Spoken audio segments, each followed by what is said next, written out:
สิออกบ่ได้ยังบ่ฮู้แต่ว่าฮู้วันนี้พรุ่งนี้และเมื่อวานนั้นเป็นบุญบานใด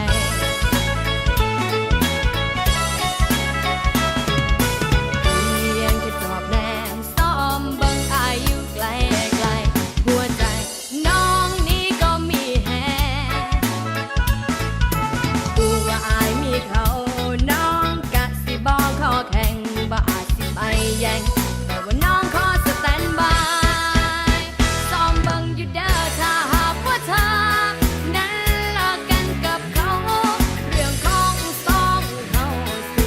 เป็นไปได้บ่ได้โทรมาเพื่อกดดันแต่ว่าฉันนั้นแค่รอเฝ้าเลิกกันแน่พอผู้สาวขาลอ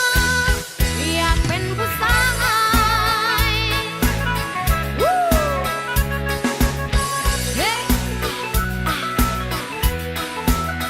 อ้าว